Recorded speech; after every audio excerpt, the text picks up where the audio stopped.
Okay, got it. Sure. दिख रहा? हाँ, तो ये आज का आर्टिकल है, the climate change report everybody should read. ठीक है, the story. Do you want to read a 3,675 page report on climate change? Okay, how about a 96-page report stuffed with the technicalities? Maybe if you're a busy a policy maker, a 37-page high-level summary will suffice. Let's be honest, very few people are going to read this report. These things are usually drab, boring, littered with incomprehensible words, and will likely put you to sleep in 5 minutes. But that being said, the IPCC report is likely going to be one of the most important documents of the 21st century. So we tried to read parts of it and a bunch of other research papers to put together some interesting stuff for you about colonialism, maladaptation, and emerging diseases. 3 things in just 3 minutes. So let's start with colonialism. Picture Bangalore in the 6th century. It was dry, it was arid and filled with thorny trees. Rulers at the time decided that they were going to change the terrain, mold it from a semi-arid landscape to fertile land. They built tanks in streams to trap rainwater and help local communities thrive. And they did. By the time Kemp Govada, the local chieftain, laid the foundation for what would become Bangalore as we know it today, the landscape was already teeming with water bodies. This was the 15th century, but the visionary that he was, he decided to take it up a notch. We had more tanks, more lakes, and more people, more open wells than ever before. Local communities thrived. But then came the British. They loved the city. Only by now, the water wasn't enough. The tanks weren't cutting it anymore. And as the population grew, the British decided to set up piped networks to fetch water from places afar. They also cared about the aesthetics. So communities couldn't fish or farm around lakes anymore, and they had to migrate elsewhere. The lakes went dry, settlements took over, and that brings us to post-independence India.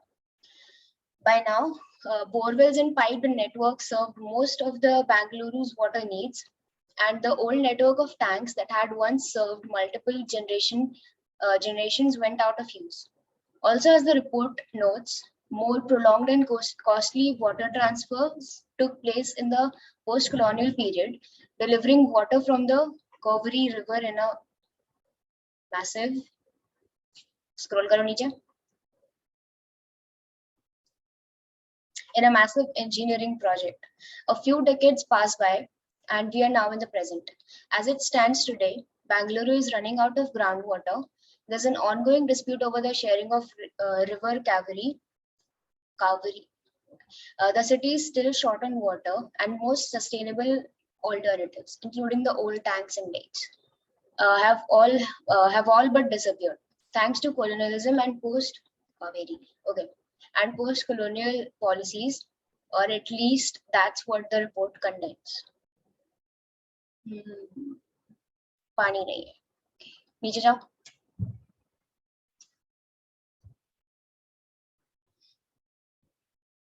मतलब ये environmental चीज है ना कि भाई, तो इन अ वे क्या इसका मतलब लाइक ओवरव्यू मिलता है इस आर्टिकल से? ये कि लेक सूख रहे हैं, पानी नहीं है, और क्योंकि ब्रिटिशर्स काफी यूज किए, मतलब ब्यूटीफुल हो गया था लेक्स वेक्स पे, लेकिन ब्रिटिशर्स जब आए तो उनको और पानी चाहिए था, पॉपुलेशन बढ़ता गया, पानी खत्म होता गया, ऐसा है ना, यही ना हुआ. फिर हाँ वही, जैसे जैसे वो लोग ब्यूटीफाई करते गए, कॉस्टली वाटर ट्रांसफर्स, यहाँ से वहां इतने बड़े बड़े पाइप लगा के.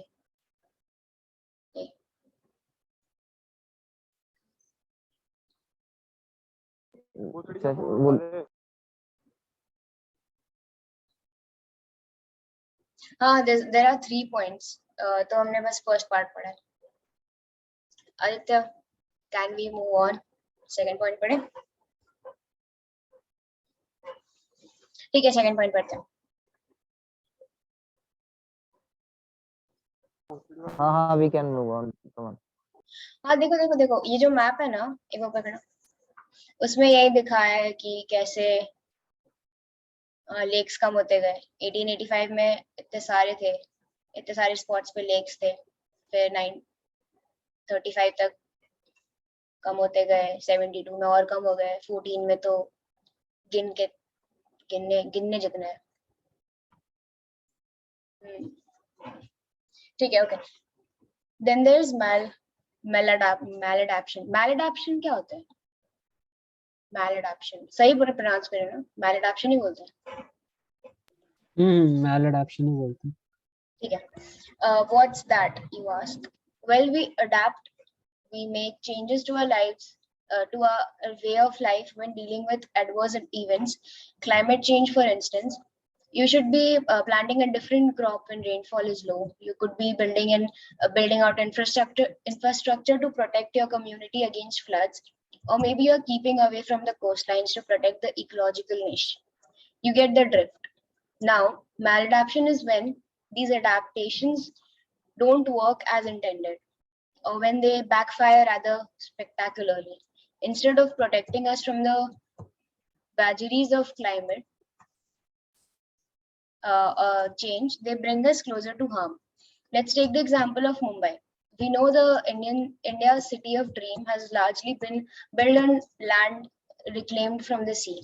It's already altered the marine ecosystem, and multiple reports have pointed out how Mumbai will bear the brunt of climate change. Think floods, for instance. Now, one way to deal with this is to build a flood wall along the sea. Even better, you build a road on top to deal with the Mumbai's insane traffic.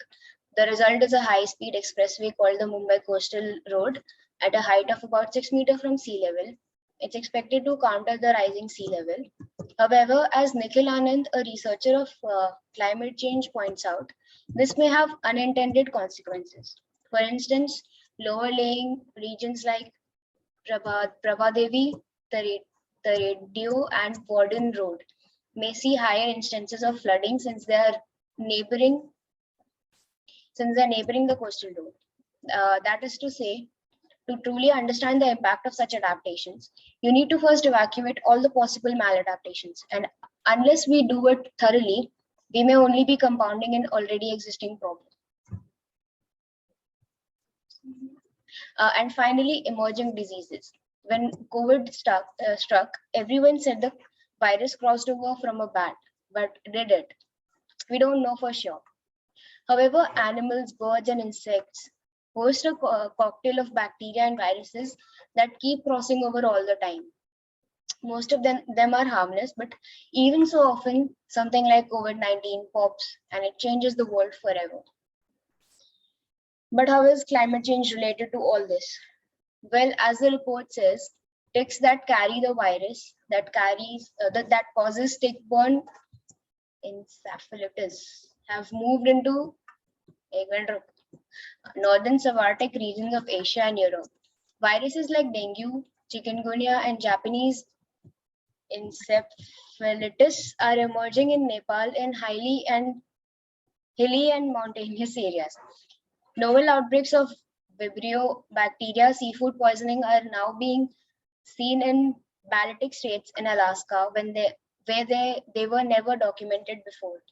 The point is, infectious diseases that were only relegated to localized areas are now spreading everywhere because the hosts, animals and birds, are also on the move thanks to climate change. So yeah, the IPCC report is a bombshell, and hopefully we will have the opportunity to cover more items from the report over the next few months. Climate change हो रहा है guys, कुछ योगदान देना पड़ेगा। आज ही ये बात कर रहे थे हम और मेरे दोस्त कि वी आर टॉकिंग अबाउट बहुत सारा अलग अलग चीज, इंफ्रास्ट्रक्चर डेवलपमेंट वगैरह वगैरह, बट ये कितना मेजर इशू है आज के डेट में, है ना। एंड जैसे अगर देखा जाए तो सिंपल यार, हम अगर एक इंडिविजुअल इंसान चेंज लाने लगे तो वो हो सकता है। जैसे एक सिंपल एग्जांपल लेते हैं, आरओ होता है सबके घर में, है ना। तो आरओ से अगर 1 लीटर पानी हम लोग आरओ में देते हैं, ठीक है, प्योरीफाई करने के लिए, आरओ उसका 70% यानी 700 मिलीलीटर बर्बाद कर देता है, उसको निकाल देता है। बाकी से 300 मिलीलीटर अच्छा। बचता है हमारे पीने के लिए, ठीक है। ओ तो हाँ समझ हाँ लो हाँ। कितना पानी का वेस्टेज है। सबको लगता है भाई इतना छोटा सा पाइप से पानी बह रहा है, क्या ही होगा, ठीक है। कितना बर्बादी है, एंड उसको हम लोग यूज कर सकते हैं फल वगैरह धोने में, पौधों में डालने के पेड़ों लिए, में डालने में, कपड़ा हाँ धोने के सही लिए, बात है। है ना। तो वो उससे कितना बच सकता है, एंड वो तो हर इंडिविजुअल कर सकता है अपने घर में। उसको आराम से बकेट में स्टोर कर लेगा, फिर घर में प्लांट्स लगा के, पौधे लगा के। सब बहुत छोटा छोटा हम्म। स्टेप है जो कर सकता है, लेकिन आज लोग नहीं कर रहा। एंड एक टाइम आएगा जब लाइक करना स्टार्ट कर देगा। जैसे एक रिपोर्ट है ना, उसमें कहा गया है कि बाय 2040 इंडिया के कुछ 3-4 शहर हैं जिनका टेम्परेचर जो होगा एक्सट्रीम से पार कर जाएगा। उसमें पटना भी एक है, जो एक्सट्रीम अच्छा। से वो पार कर जाएगा। हम्म। तो जब एग्जिस्टेंस पे सवाल आ जाएगा, आई थिंक तब लोग समझेंगे। डेफिनेटली।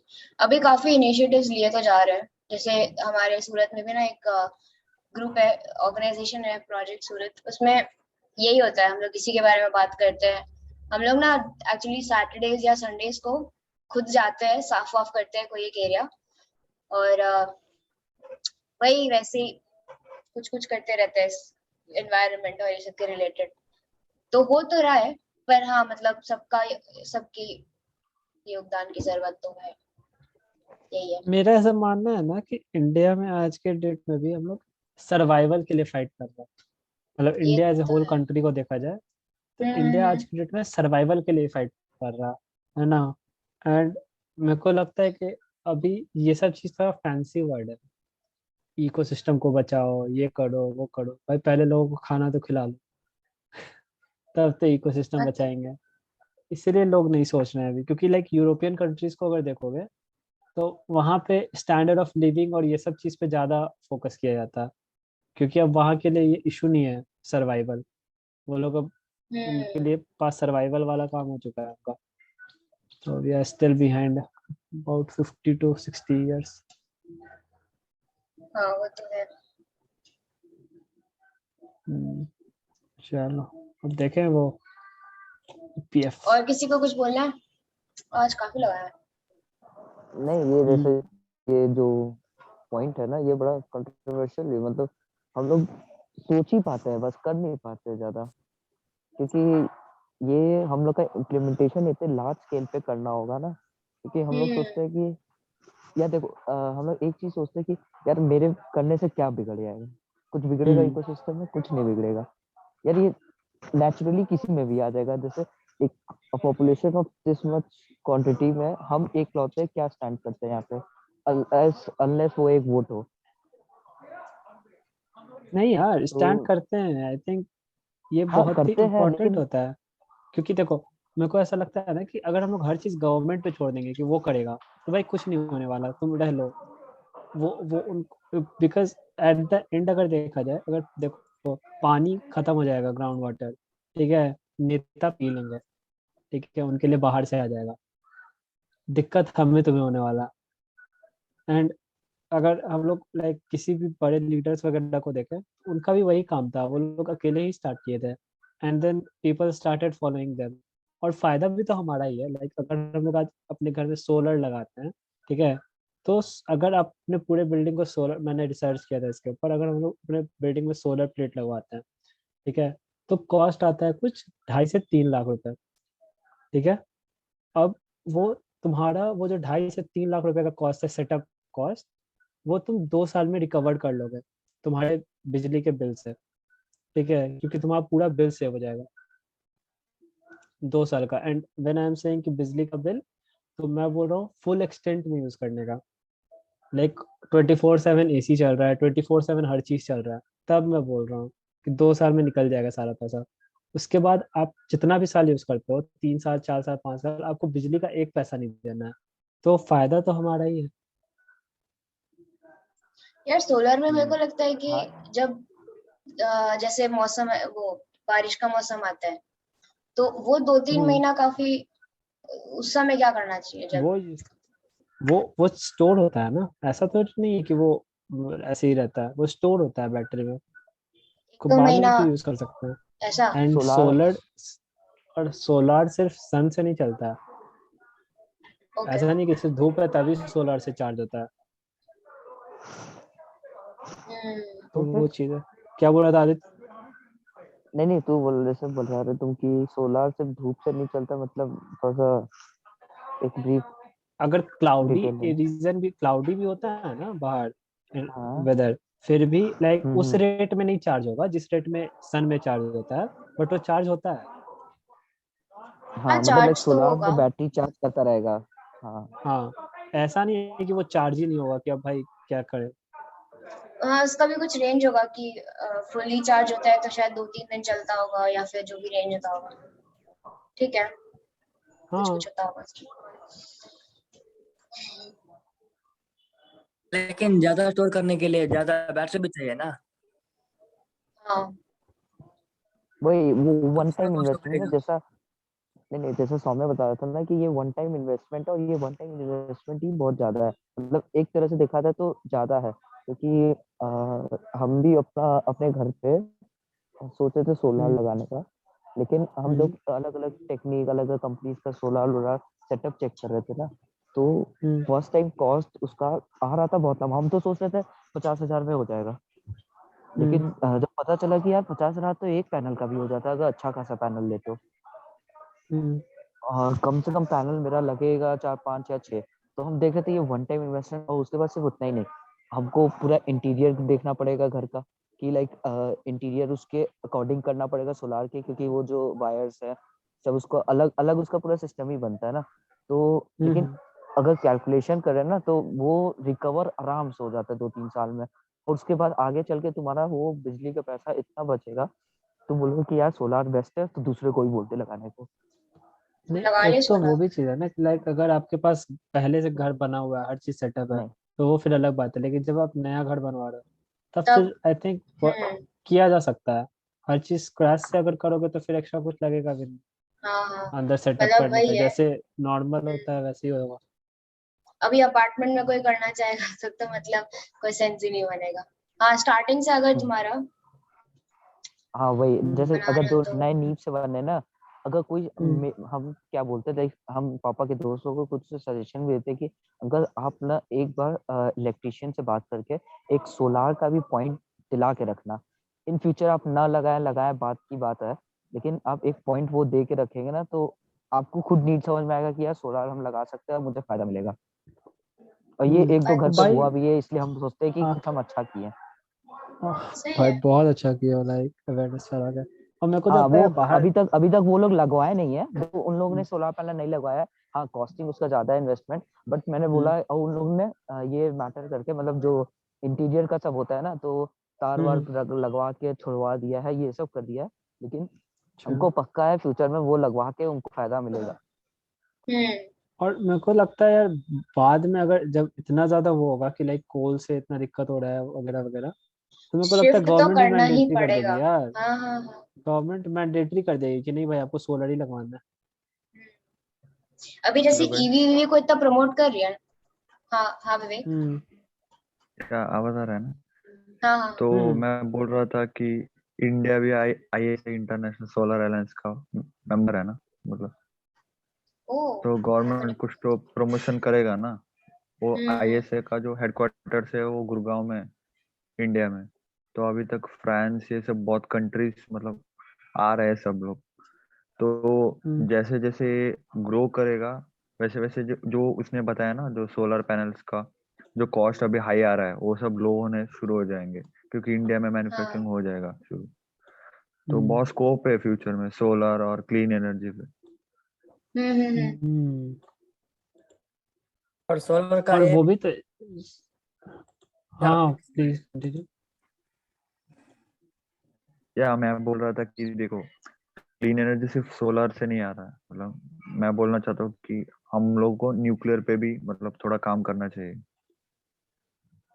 न्यूक्लियर मतलब मतलब हम जैसे? लोग कितना, जैसे न्यूक्लियर फिजन रिएक्शन, हम्म, उससे क्योंकि भाई देखो इंडिया में बात क्या है पता है, जैसे कुछ अच्छा करने जाओगे मतलब फॉर एग्जांपल हमारा मतलब इधर लोकेलिटी में बैंगलोर में इधर एक न्यूक्लियर पावर प्लांट लगने वाला था, लेकिन ये जो बोलते हैं ना एनवायरमेंटलिस्ट, ये सब प्रोटेस्ट करने लग गए, मतलब ये नहीं हो सकता, एनवायरमेंट को डैमेज होगा, क्योंकि जो न्यूक्लियर पावर प्लांट से पानी आता है ना वो बहुत हॉट रहता है, तो उससे थोड़ा एनवायरमेंट को पोल्यूशन और रेडिएशन भी होता है उससे थोड़ा बहुत, पानी वो ज्यादा नहीं।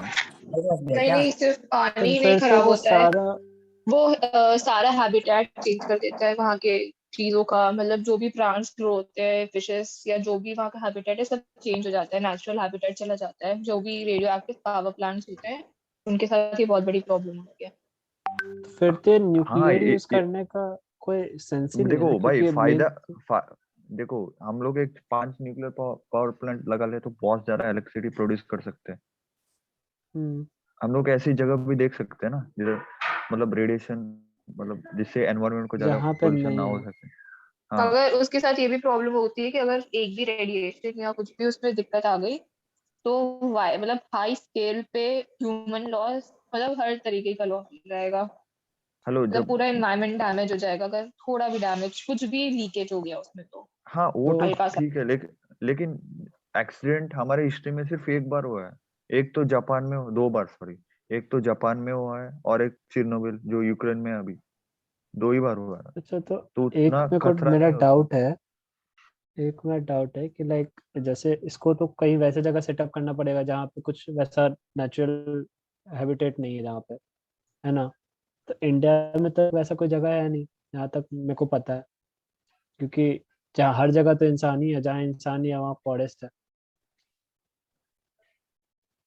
तो जहाँ भाई सेटअप जितना करेंगे वहाँ पोल्यूशन फॉरेस्ट। मतलब मैं बोल रहा हूँ जितना पोल्यूशन जो कोल से आ रहा है ना 80% हम्म कोल प्रोडक्शन में, सोलर से तो उतना प्रोडक्शन होगा नहीं इलेक्ट्रिसिटी का, तो हमें सिर्फ हम्म बचता है न्यूक्लियर रिएक्टर, क्योंकि जो डेवलप्ड नेशन है ना जर्मनी ये सब मतलब सब सेटअप कर चुके हैं अभी तक, अच्छा अमेरिका हो गया, ये सब न्यूक्लियर हम्म पावर प्लांट पे चलते हैं, सिर्फ चाइना और हम कोल पे रह गए, तो हमारा गोल क्या है नेट जीरो एमिशन 2070, हम्म मतलब 2070 तक हम लोग नेट जीरो हो जाएंगे, मतलब तब तक हमें बहुत सारा न्यूक्लियर पावर प्लांट सेटअप करना होगा, अच्छा। सोलर ये सब रिन्यूएबल एनर्जी करना पड़ेगा बट इसमें मेरे हमें। थिंकिंग से हाँ, मुझे लगता है कि सोलर में R&D ज्यादा हो रहा है ना, so sorry according to some report the क्या बोलते हैं उसको, सोलर का जो कॉस्ट है ना, जो अब तक 2010 से 2020 तक 90% गिर चुका है, और आगे वाले डिकेड में और भी 90% उसने गिरने के चांसेस है, इसलिए so India India is trying to more on solar than nuclear I guess. और इलॉन मस्क का भी तो एक कंपनी है ना, सोलर सोलर सिटी करके, जो उसका तो हाँ सोलर उसका सोलर सिटी बनाता है, है। कॉस्टली हमारा भी फ्री में। सोलर सिटी है गुजरात में, ऐसा कुछ सेटअप किया हो ना, क्योंकि हम लोग आईएस इंटरनेशनल सोलर अलायंस का फाउंडर है, हम्म, तो हमें भी कुछ सेटअप करना पड़ेगा ना। अच्छा। गुजरात में कहाँ पर है सोलर सिटी? तो मुझे एग्जैक्ट लोकेशन पता नहीं, मैं हम्म 1 मिनट सर्च मारता हूँ।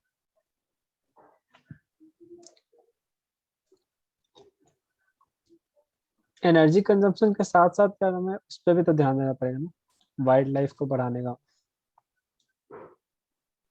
हाँ वाइल्ड तभी। लाइफ फॉरेस्ट एरिया बढ़ाना, वैसे भी वो सब। हम लोग दुनिया में चाइना और इंडिया ही है ना, वो हम्म जितना वो ग्रीनरी है कंट्री में, हम्म तो हम मतलब लोग ट्राई कर रहे हैं हमारा इंडिया और ज्यादा है चाइना। ऐसा? हाँ हमारा पॉप जो हमारे पॉपुलेशन के हिसाब से है ना, तो फॉरेस्ट बहुत ज्यादा है।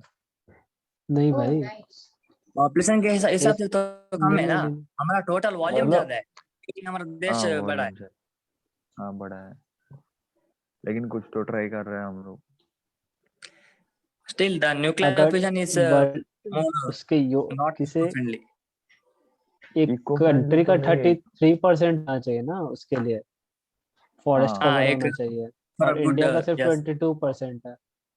कितना हाँ है अभी? हाँ इंडिया का 22 सिर्फ 22% है, होना चाहिए 22 है भाई, वो 33%। ग्रो करना पड़ेगा हमें ग्रो। हाँ वैसे भी बहुत सारा प्रोग्राम चल रहा है ना अभी, हाँ हम्म, हाँ वन महोत्सव प्रोग्राम हो ही चल गया। रहे हैं कहीं पेड़ नहीं उग रहे। भाई वो क्या है पता है, मतलब थोड़ा टाइम तो लगेगा इंडिया को सुधरने के लिए। वैसे हाँ यार, वैसे भी मतलब प्रोग्राम इधर से मतलब शुरू ही कर सकते हैं ना, करना तो at the end of the day हमें ही है, तो वो तो सब Yes, कुछ हाँ सब तक मतलब देखो पहुंचाने में टाइम लगेगा। जब तक लोगों को अपने घर में आग नहीं लगेगा ना, तब तक लोगों को हाँ पता नहीं चलेगा कि लेकिन क्या देखो है लगने क्या के है। लिए उसके और भी प्रॉब्लम है ना। जैसे वो सौम्य ने बोला ना, अभी हम अभी भी सर्वाइवल ही पे ही फोकस कर रहे हैं। हम ये वाइल्ड हम्म। लाइफ इसमें फोकस नहीं कर पा रहे, क्योंकि दो दो वक्त खाना तो मिले तभी तो सोचे ना। सही बात है। हाँ गवर्नमेंट लाइक हमारे गवर्नमेंट का एक्सपेंस भी अगर देखा जाए ना, तो वो सब्सिडीज पे बहुत जा रहा है, बहुत बड़ा है। जो कि लाइक अगर किसी भी इनकम टैक्स पेयर से पूछोगे ना, तो उसे ये चीज बहुत खटकती है कि भाई हमसे टैक्स ही क्यों ले रहे हो, जब इंफ्रास्ट्रक्चर बिल्ड ही नहीं कर रहे हो, हमसे ले रहे हो, किसी को फ्री में दे दे रहे हो। तो अरे ऐसी बात और नहीं किसी है, को भी लगेगा यार, मतलब किसी को भी लगेगा ये इंफ्रास्ट्रक्चर चीज। ग्रो हो रहा है ना इंडिया पे। हो रहा है, आई एम नॉट सेइंग हाँ कि नहीं। मतलब देखो अगर हम हाँ लोग भाई, कंपेयर करें हाँ यूरोपियन कंट्रीज से, ओके। तो वहां पे क्या सिस्टम है कि हम्म वहां पे गवर्नमेंट टैक्स लेती है आपकी 40% 30%। ठीक है, उसके बाद आपको पूरा हेल्थ इंश्योरेंस गवर्नमेंट करती है, आपके बच्चों को ओके पढ़ाई गवर्नमेंट स्कूल में करवाएगी गवर्नमेंट फ्री में। ओके अगर आपका जॉब जाता है तो गवर्नमेंट 6 मंथ का सैलरी आपको देती है। अगर आप बिजनेस करना चाहते हो तो गवर्नमेंट आपको हर चीज प्रोवाइड करवाती है।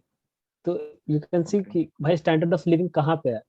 प्लस तुम्हारा वहां पे है कि अगर इंडिया में देखा जाए तो वर्क आवर्स जो है हाँ बहुत बहुत फ्लेक्सिबल है। लाइक लोग 7 घंटे का जॉब करके घर में आते हैं, फिर भी जॉब का टेंशन रहता है ना। हाँ यूरोपियन कंट्रीज में है कि 7 आवर्स का आपने जॉब किया, बात खत्म। अब आपको बाकी का जो 14 घंटा दिन का बचा है वो एंजॉय करो, आपको उसमें नहीं मतलब सोचना है जॉब के बारे में। मतलब आपको जॉब का यूरोपियन कंट्रीज। जैसे, हाँ हाँ यूरोपियन हाँ कंट्रीज की मैं बात कर रहा हूँ। हाँ तो यूरोपियन कंट्रीज की मतलब, हाँ भाई आप कंटिन्यू करो। हाँ, तो वो चीज अगर हम लोग देखें, और वैसे अगर इंडिया इंडिया में देखें तो इंडिया में क्या हो रहा है कि जो टैक्स का पैसा है वो बहुत सारा सब्सिडीज में चला जा रहा है।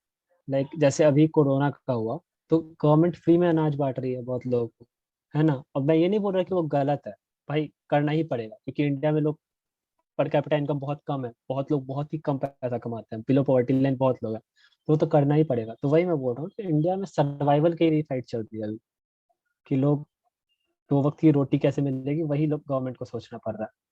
तो फिर ये सब चीज के बारे में तो गवर्नमेंट कैसे ही सोचेगा फिर। थोड़ा टाइम तो लगेगा, लेकिन जैसे जैसे इन्वेस्टमेंट आ रहा है बाहर कंट्री से इंडिया को, हम्म जैसे हम्म एजुकेशन सिस्टम अच्छा हो रहा है, हमारा देश का जो नया सिस्टम आया है ना, तो हम्म एक 10-20 सालों से मतलब 2040 इंडिया बदल जाएगा बहुत ज्यादा। तो हम डेफिनेटली लोग बदल जाएगा। एक्सपेक्ट, क्योंकि अभी जो बताया ना इंफ्रास्ट्रक्चर नहीं है, लेकिन इंफ्रास्ट्रक्चर में तो हम लोग 40 किलोमीटर पर डे की स्पीड से रोड्स बना रहे हैं हम लोग इंडिया में। हम्म तो हाँ, ऐसे बढ़ेगा, थोड़ा स्लो रहेगा लेकिन आगे हाँ, बढ़ेगा। जैसे नहीं फिर 2070 वाला भी लिया ही है, तो उस हिसाब से एकदम हाँ नेट से। वो- रेट पूछा गया। चलो हम लोग नेक्स्ट टॉपिक कंटिन्यू। हम्म हम्म। चलो यार, तो पीएफ पहला काउंट पीएफ समझते है हैं। ना, ओके। खान सर का पहले देखते हैं, उसके बाद देखेंगे इनका, अंकुर सर हाँ का। ठीक है। क्या आप जानते नहीं हैं जानते हैं। अराउंड 40% लर्नर्स इंडिया के बाहर अपनी एजुकेशन के लिए जाना। जय हिंद। देखिए हम आपको बोले थे पीएफ अकाउंट के बारे में समझा देंगे, आवाज आ और रहा है? पीएफ भी दो डिजाइन हाँ के होते हैं, ठीक ईपीएफ और पीपीएफ। हालांकि उसके दो और कैटेगरी है, वीपीएफ एंड जीपीएफ। उस सब के बारे में समझाते हैं। देखिए पीएफ जो होता है ना, उसको फुल फॉर्म होता है प्रोविडेंट फंड। प्रोविडेंट फंड मतलब होता है भविष्य निधि, मतलब आगे जाकर होने वाला खर्चा, भविष्य निधि। अब आप जैसे समझिए, भारत में हर इंसान छोटे या बड़े काम में लगा हुआ है, उसको पैसे मिल रहे हैं, उसकी जिंदगी चल रही है, लेकिन कब उसको पैसे आने बंद हो जाएंगे या फिर उसका जॉब चला गया तो उसके पास कोई सिक्योरिटी नहीं है, सोशल सिक्योरिटी नहीं है, या फिर बुढ़ापे में बाल बच्चा भगा दिया, या फिर बुढ़ापे में काम नहीं बचा तो कहाँ जाएंगे। तो बुढ़ापा के लिए बड़ा सरदर्द हो जाता है। या कोरोना के काल में आप देखिए जिनकी नौकरी चली गई, बिजनेस खत्म हो गया, उनके पास कुछ नहीं था, बहुत से लोग मतलब भूखे मर रहे थे लोग वहां पे, समाज ने कुछ दे दिया तो चलो, नहीं तो बहुत दिक्कत हो जाता। तो ऐसे कंडीशन में इन बेरोजगारों के लिए क्या था, तो उसी के लिए बनाया गया था पीएफ अकाउंट। ये एक तरह का गुल्लक होता है, जैसे हम लोग पैसा डाल देते हैं ना गुल्लक में, बचपन में आप लोग भी डाले होंगे, अगर हिंदी मीडियम वाले होंगे तब, सीबीएसई वालों का क्या ही पूछना, वो लोग गुल्लक भी रखता है लोग, तो जितना गुल्लक में पैसा नहीं रहता है ना सीबीएसई वालों का, उससे महंगा उन का गुल्लक रहता है। अलगे दुनिया का ऐसा। हम लोग का तो ये बचपन में हम लोग 1 रुपया खरीद के लाते थे, और घटता था ना तो उसमें से तनी तनी निकाल लेते थे, पूरा नहीं, फोड़ देंगे तो खत्म हो जाएगा। तो ऐसे ही एक गुल्लक सरकार ने बनाया है, जिस गुल्लक को कहते हैं प्रोविडेंट फंड। अब बार बार प्रोविडेंट फंड या भविष्य निधि तो कहेंगे नहीं, इसलिए इसे क्या कहते हैं, पीएफ कहते हैं, प्रोविडेंट फंड शॉर्टकट में। अब हम इस प्रोविडेंट फंड के बारे में डिटेल से समझते हैं है क्या ये। प्रोविडेंट फंड एक तरह का खाता है जो आपके अकाउंट में ऑटोमेटिक काट के उस गुल्लक में रख दिया जाता है। पीएफ क्या है, एक अकाउंट है, जैसे आपका saving account, current account, recurring account इस तरह होता है ना, उसी तरह पीएफ अकाउंट होता है। ये एक ऑटोमेटिकली काट दिया जाता है ताकि आपके सोशल सिक्योरिटी हो सके, बुढ़ापा में किया जा सके। ये लॉन्ग टाइम के लिए होता है, ये नहीं कि आज रखे 2 साल बाद निकाल दे। ये बुढ़ापा वगैरह के लिए होता है, 10 साल 20 साल 40 साल इस तरह बुढ़ापा के लिए लॉन्ग टाइम, और एकदम सिक्योर मनी होता है। ये ना लूट सकता है ना कुछ, इसकी गारंटी सरकार लेती है, रिस्क फ्री होता है। जैसे शेयर मार्केट कैसे रिस्क वाला होता है, राजा बना देगा नहीं तो भिखारी बना देगा, उस तरह से होता है ये प्रोविडेंट फंड यानी पीएफ अकाउंट। अब ये पीएफ अकाउंट 2 टाइप का होता है। एक मतलब जो नौकरी करने वाले लोग हैं उनके लिए एम्प्लॉयड प्रोविडेंट फंड ईपीएफ, ई से एम्प्लॉयड, अब प्रोविडेंट फंड ईपीएफ हो गया। और एक जो नौकरी नहीं कर रहे हैं, कहीं थोड़ा मोड़ा बिजनेस है, दुकान है वगैरह है, तो इन लोग के लिए, पब्लिक के लिए, आम पब्लिक के लिए भी एक प्रोविडेंट फंड है पीपीएफ। तो आप देखिए बार बार इतना मत समझिए, दोनों को पीएफ ही कहते हैं। पीएफ मतलब भविष्य निधि, बुढ़ापा या आने वाले वक्त में काम आता है। बस ये नौकरी करने वालों के लिए ईपीएफ होता है, और जो नौकरी वगैरह नहीं कर रहे हैं, छोटे मोटे दुकान है, बिजनेस व्यापार कर रहे हैं, उनके लिए पीपीएफ होता है। दोनों एक प्रकार है किसका, पीएफ अकाउंट का, इसलिए अमूमन दोनों को लोग पीएफ ही कहते हैं। हालांकि हम दोनों में अंतर बताएंगे कभी, लेकिन बीच बीच में हम पीएफ बोलेंगे तो आप समझिएगा। चलिए हम दोनों में अंतर समझ जाते हैं। ये है आपका ईपीएफ। ईपीएफ मतलब नौकरी करने वालों को, तो ईपीएफ में तो नौकरी वाले आ जाएंगे लोग, और पीपीएफ पब्लिक प्रोविडेंट फंड सामान्य पब्लिक आ जाएंगे लोग। समझिए अब दोनों में क्या अंतर है। ये कंपलसरी लगाना होता है, ये कंपलसरी उस व्यक्ति को जमा करना ही पड़ता है। ये कंपनी की जिम्मेदारी होती है, जिस कंपनी में 20 से ज्यादा कर्मचारियों को वेतन मिल रहा होता है। ठीक है, 20 से ज्यादा। अब जैसे मेरे पास अगर 16 कर्मचारी है तो हम पीएफ उनका नहीं खुलवाएंगे, लेकिन जिस कंपनी में, चाहे वो सरकारी हो चाहे वो प्राइवेट हो, तो उसमें क्या करती है कंपनी की जिम्मेदारी रहती है कि उस बंदे का एक गुल्लक यानी खाता खुलवा दे, उसे कहेंगे पीएफ अकाउंट करें। ये कितना दिया जाता है वर्कर्स को, मतलब 12%। जैसे उसकी जितनी सैलरी देनी है ना, तो कंपनी क्या कहती है, उसको फुल सैलरी नहीं देगी, उसमें से 12% क्या करेगी, भैया तुम पीएफ में भर दो, और जब तुम रिटायर होगे या नौकरी छोड़ के जाओगे तो हम ये खाता तुमको दे देंगे, ताकि फ्यूचर में यही पैसा रिटायरमेंट के टाइम पे मिलता है। तो लोगों को लगता है सरकारी में रिटायरमेंट में दुकान मिलता है, भैया वो हर महीने काट काट के रखा है, रिटायर होइएगा तो एक के बार दे देता है। समझ में आ गया। ये नौकरी करने वालों को, ऐसा नहीं कि केवल सरकारी। जैसे आप जियो में काम करिएगा, टाटा में काम कीजिएगा, उसमें 20 से ज्यादा कर्मचारी होते हैं, तो उसमें आपका भी पीएफ अकाउंट खुलेगा। और आप इंप्लॉय हैं तो आपके पीएफ अकाउंट के पहले क्या लगा दिया जाएगा, जैसे आप पीएफ तो प्रोविडेंट फंड हो गया, इंप्लॉय है तो ईपीएफ हो जाएगा। लेकिन अगर वही आप आम पब्लिक है, सब्जी है, चाय की दुकान है, तो आप एक आम पब्लिक है, तो आपके प्रोविडेंट फंड यानी पीएफ अकाउंट के आगे पब्लिक लगा दीजिएगा, पब्लिक प्रोविडेंट फंड होगा। ये क्या है, ये ऑप्शनल है, कोई भी खुलवा सकता है। इसके लिए बस उसको चाहिए, इंडिविजुअल व्यक्ति कोई खुलवा सकता है जिसके पास इनकम है। बस शर्त यह है कि वो भारत में रह रहा होना चाहिए। अगर भारत के ही अमेरिका में रह रहे हैं, काम करने आ रहे हैं, या जो सऊदी में काम करते हैं, वो लोग नहीं खुलवा सकते इसमें। यहाँ समझ में क्या। अब बात आती है ये गोलकवा रहता कहाँ है, कहाँ गोलक रहता है।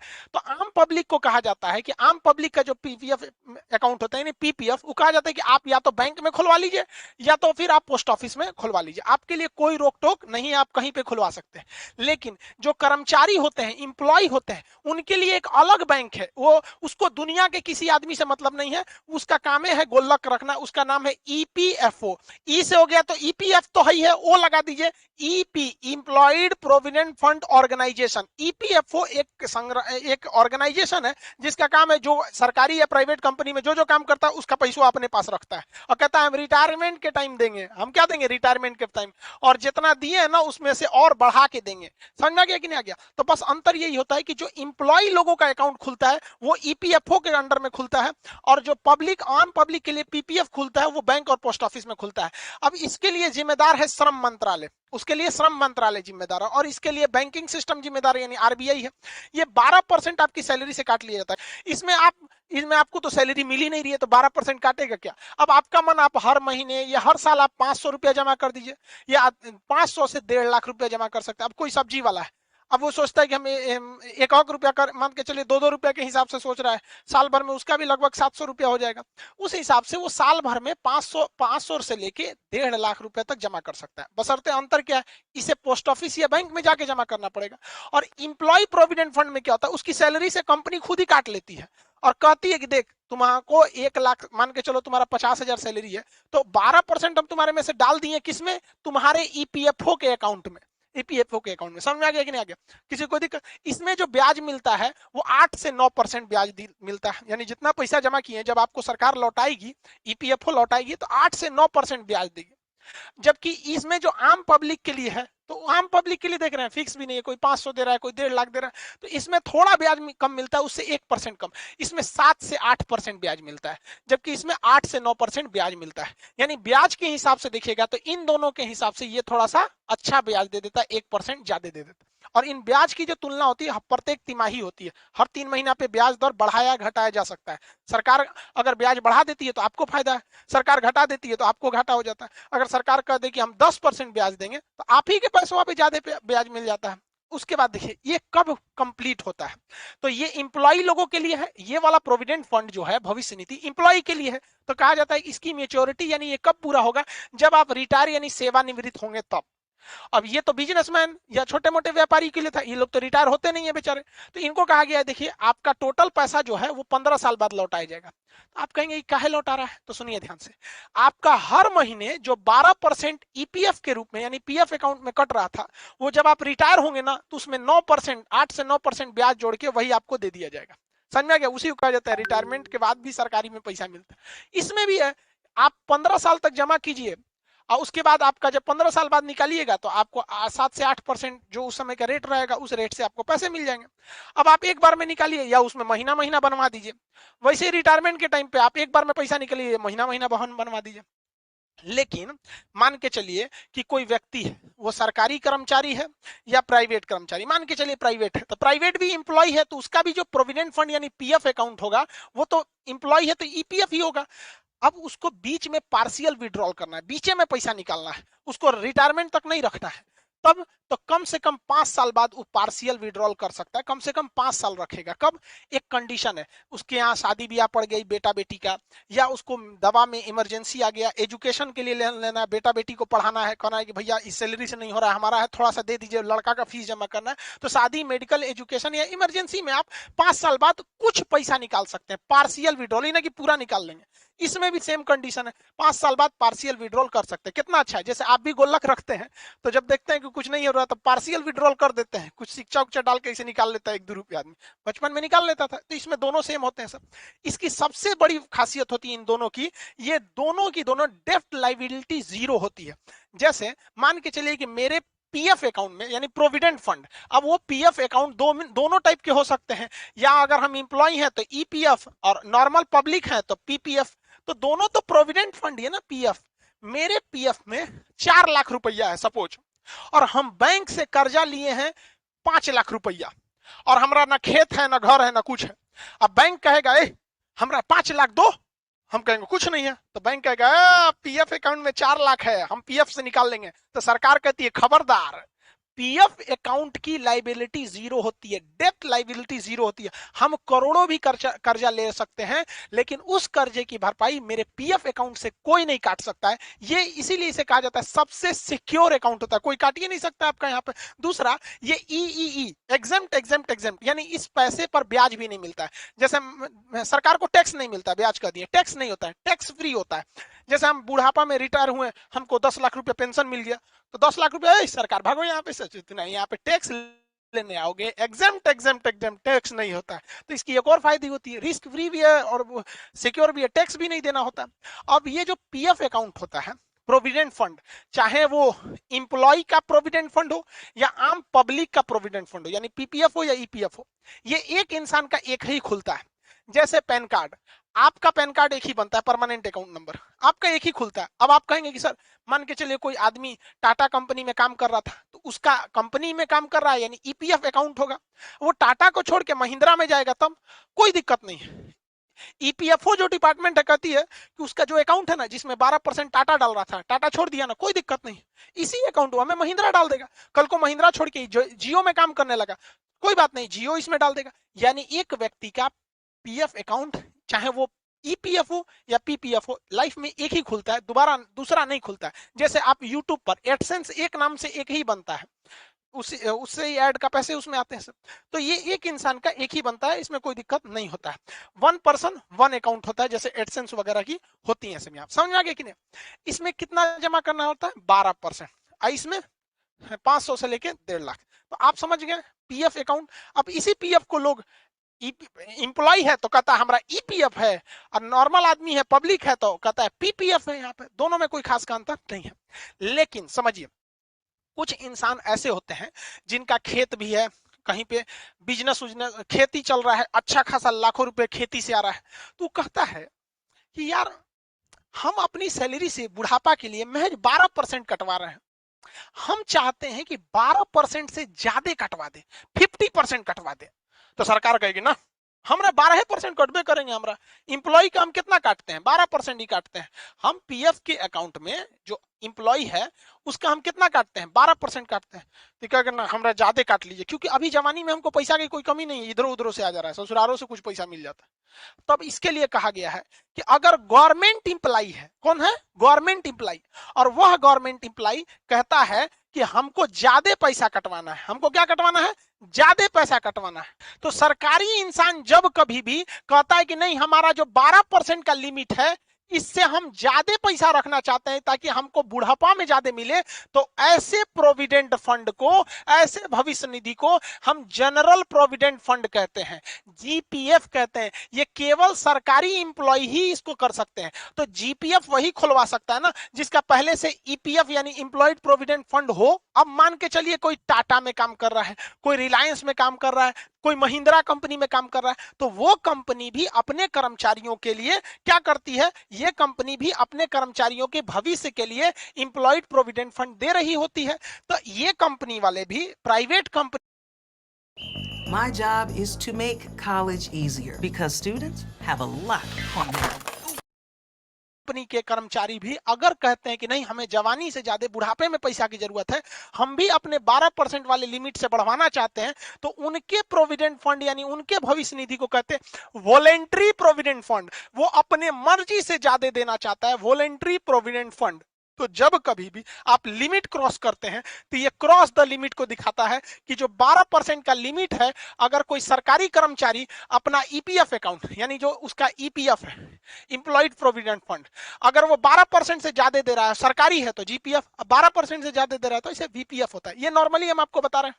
ईपीएफ में मैक्सिमम जो होता है 9% मिलता है, जबकि आम पब्लिक के लिए पीपीएफ में 8% मिलता है। उस हिसाब से तो इंप्लॉयड वाला थोड़ा सा ठीक ठाक है। लेकिन इन दोनों से अच्छा एक भविष्य निधि है, रिटायरमेंट के लिए स्पेशल प्रोग्राम है, उसका नाम है एनपीएस, नेशनल पेंशन स्कीम। ये पेंशन के लिए ही बना ही है। अब अगर आप ध्यान से देखेंगे तो ईपीएफ जो है इंप्लॉयड के लिए 1952 से बना हुआ है, और जो आम पब्लिक के लिए बनाया गया है 1968 में। यानी पीपीएफ जो आया था, ये आम पब्लिक के लिए प्रोविडेंट फंड, वो 1968 में आया था, और इंप्लॉयड के लिए 1952 में आया था। और ये 2004 में नेशनल पेंशन स्कीम आया।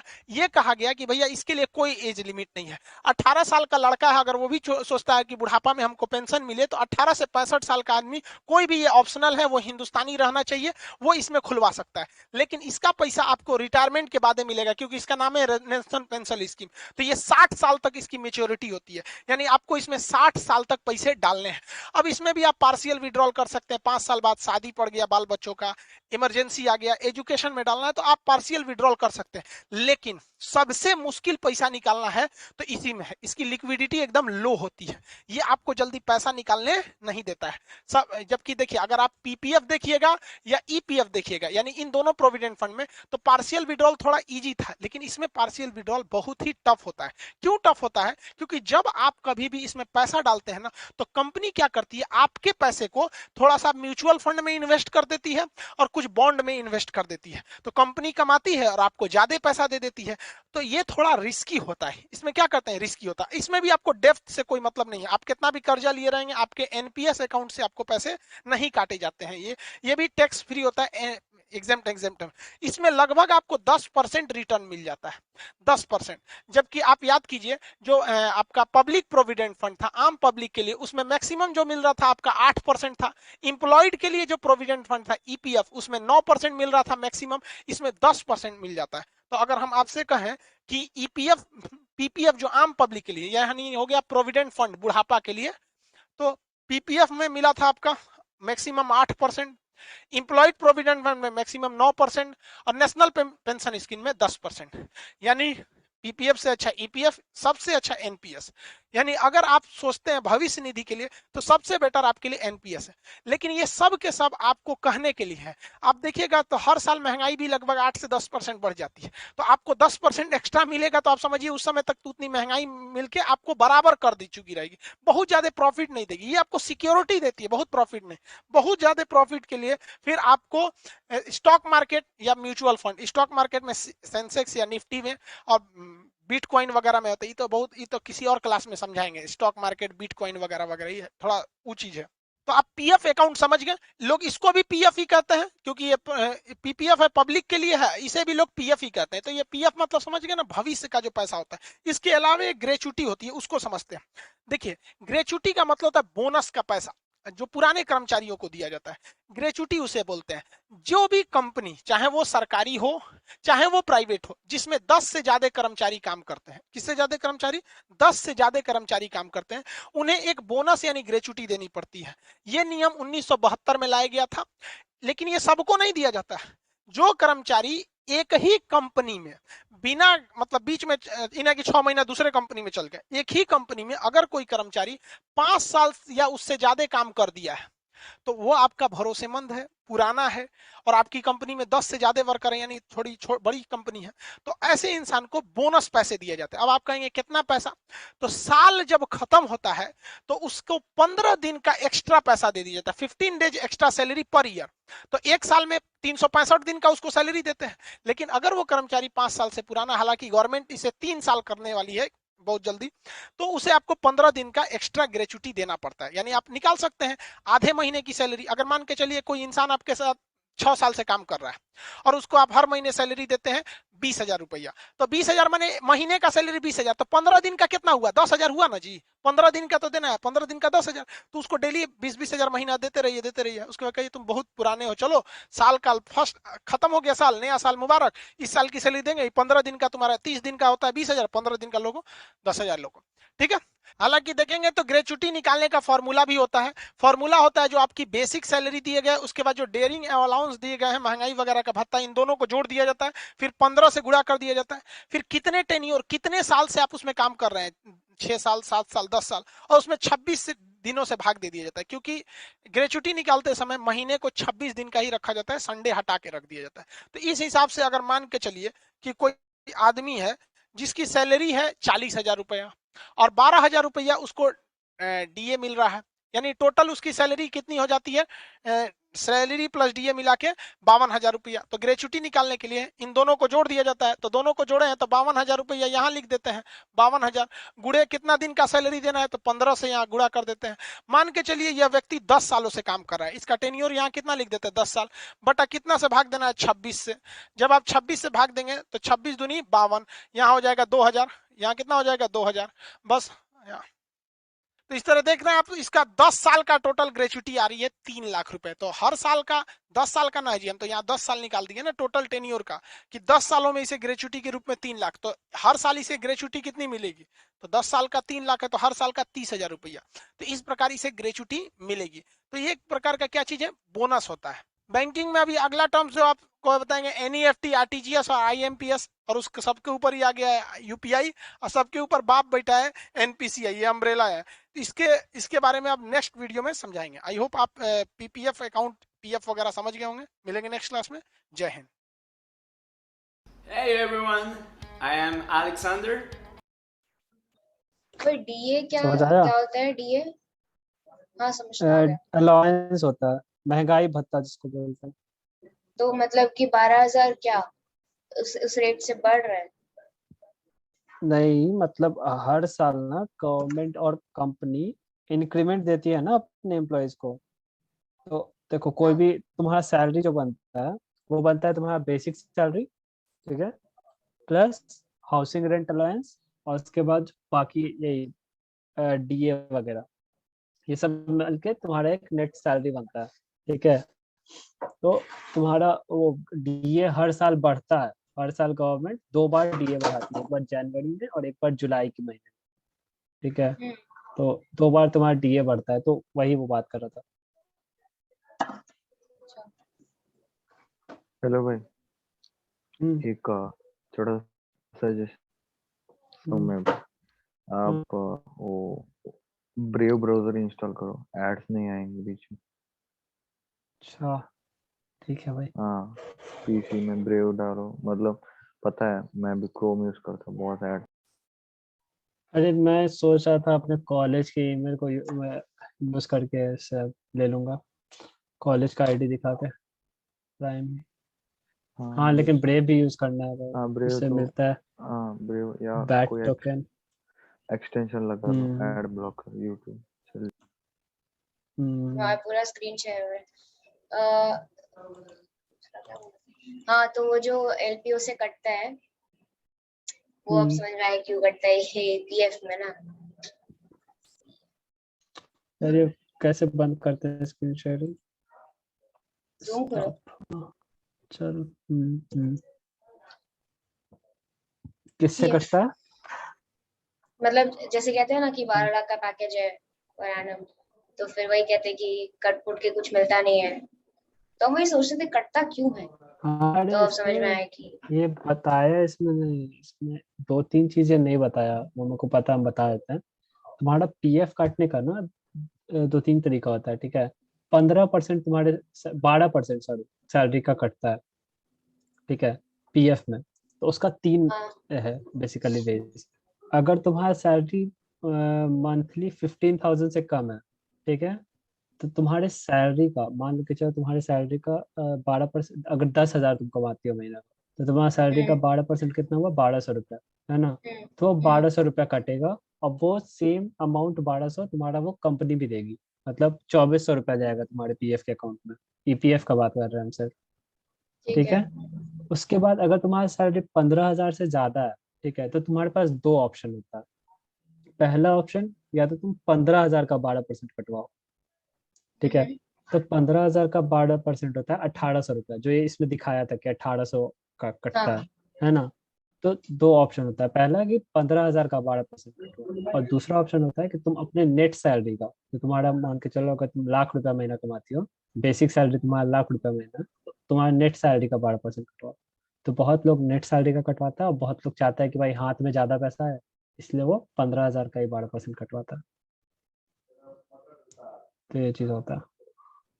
कौन से वाले से ज्यादा बेनिफिट होता है? सेम ही होता है क्या नेट और मंथली में? मेरे हिसाब से तो भाई जो तुम्हारे पूरे टोटल सैलरी का ही कटवाना चाहिए 12%। अच्छा, ओके। तो बहुत बार मतलब बात करना होता है, क्योंकि कंपनी भाई चाहती है कि तुम अपना वो 15,000 का ही कटवाओ, क्योंकि कंपनी को फिर कम देना पड़ेगा। तो फिर at the time of joining भी बात करना होता है कि नहीं भाई देखो, हम तो ऐसे करवाने का सोचे। ऐसा वो लोग हो सकता है क्या मना कर दें, पर मतलब ठीक है। मतलब हाँ, ये बहुत सारी टोटली कंपनी एम्प्लॉय के बेनिफिट्स के लिए मना होता कर, है ना। इसमें हाँ कंपनी का भी कोई प्रॉफिट होता है? क्या, कोई ना? फायदा नहीं है। नहीं ठीक है, ओके ओके। तो हाँ, जो ये एनपीएस तुम्हारा, है वो भी कंपनी हाँ करवाती है? नहीं, अच्छा ऑप्शनल था वो, तो नहीं खुद से करना होता है? वो, हाँ वो खुद से करवा सकते हैं इसमें एनपीएस। क्या चाहिए ना भाई हाँ क्या? कि अगर हमको कई स्टॉक मार्केट या म्यूचुअल फंड्स पता है जो 7 से ज्यादा क्या बोलते हैं इंटरेस्ट दे रहे हैं, तो हम चूज कर सकते हैं ना इन ईपीएफ। एनपीएस में ना? कर सकते हैं चूज? ईपीएफ में मतलब EPF? आपने जब बोला ना कि नेट नेट सैलरी और हाँ क्या बोलते हैं इसको ग्रोस सैलरी, उसके बीच में बोल रहा हूँ। अगर आपको कोई पता है जहाँ आपको हाँ 7 हाँ से 8 से और हाँ हाँ ज्यादा मिल रहा है तो आप यूज कर सकते हैं। और हाँ। ये अरे भी बेसिक, कंसिडर करना पड़ेगा कि आफ्टर क्या होगा, हाँ भाई ये बोल रहे हैं कि क्योंकि लाइक अगर ईपीएफ मान लो में तो तुम्हारा कोई टैक्स सैलरी, नहीं ना। हाँ कि तुम्हारा सैलरी ज्यादा है और फिर तुम कटवा ली 15,000 का ही, तो तुम मतलब दो तरीके से सोच सकती है, या तो तुम अपने सैलरी का ही 12% कटवा लो, या फिर तुम 15,000 का 12% कटवाओ और बाकी पैसा तुमको पता है कि स्टॉक्स और म्यूचुअल फंड में तुम ज्यादा कमा लोगी तो तुम वहां डाल दो। तो बेसिकली यही कह रहे हैं। हाँ हाँ लेकिन एक चीज है ना कि स्टॉक्स और म्यूचुअल फंड में तो फिर वो होता है लाइक टैक्स कटेगा, फिर आई थिंक वो तुम्हारा वही हो जाता है। लेकिन जब स्टॉक में डालते हैं ना तो आपको एटलीस्ट आई गेस 9 और 9.5 प्री टैक्स रिटर्न कमाना पड़ता है। 9.5 pre tax is equal to 7.1 in EPF. ओ अच्छा, अगर मतलब 9% हम लोग रिटर्न लेते हैं स्टॉक्स में तो उस पे जो टैक्स कटने के बाद वो ईपीएफ के बराबर ही हो जाता है, राइट? हाँ हाँ ओके।